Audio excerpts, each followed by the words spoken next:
जय जगन्नाथ। ए जगत कौन दुखालय?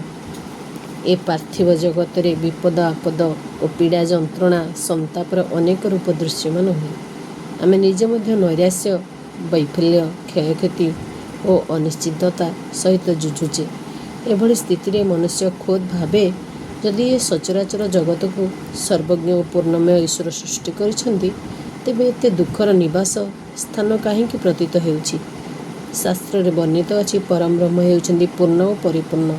ईश्वर ठारू उद्भव होइथिबा ए संसार भी पूर्ण। तेबे शास्त्रर एभली उपदेश स्वीकार करिबा क्लेशकर मन हुए। प्रश्न उंकिमारे दुख क्लेश भरा ए जगत किपरि पूर्ण होई परिबो? पूर्णतार अर्थ सदाबेले आराम आयस सुविधा कि आह्वानर अनुपस्थिति नुहे, बरं एहार अर्थ ए सृष्टि रे जहा किछि अछि सुख हेउ कि दुख ताहा एक बृहत्तर लक्ष्य और योजना अंतर्गत कौनसी ना कौनसी आवश्यकता को पूर्ति करिथाए। प्रकृतिर लोमलोम ही यार झलक देखा मिले।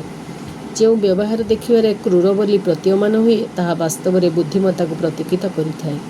आह्वान और असुविधा बराबर आम आत्मविकास साधन बनी जाए। यही सृष्टि आम आत्मविकास बा आत्म उन्नतिर एक विशाल क्षेत्र। जीवन आम व्यक्तित्वर बंधुर धारगुड़ी को मसृण कर दिए।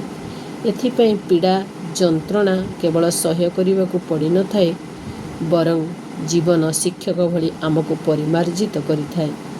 एपरि विचार दृष्टिकोण आपणाइबा द्वारा आमर ए प्रश्न भी बदली जाए।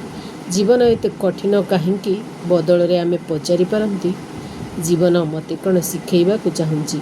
आमे सेई अंतर्निहित समन्वय बा ऐक्य को चिन्हट करिबा जहाँकि सूक्ष्म रूपे जगतर रूपरेख परिकल्पना करिथाए। जय जगन्नाथ।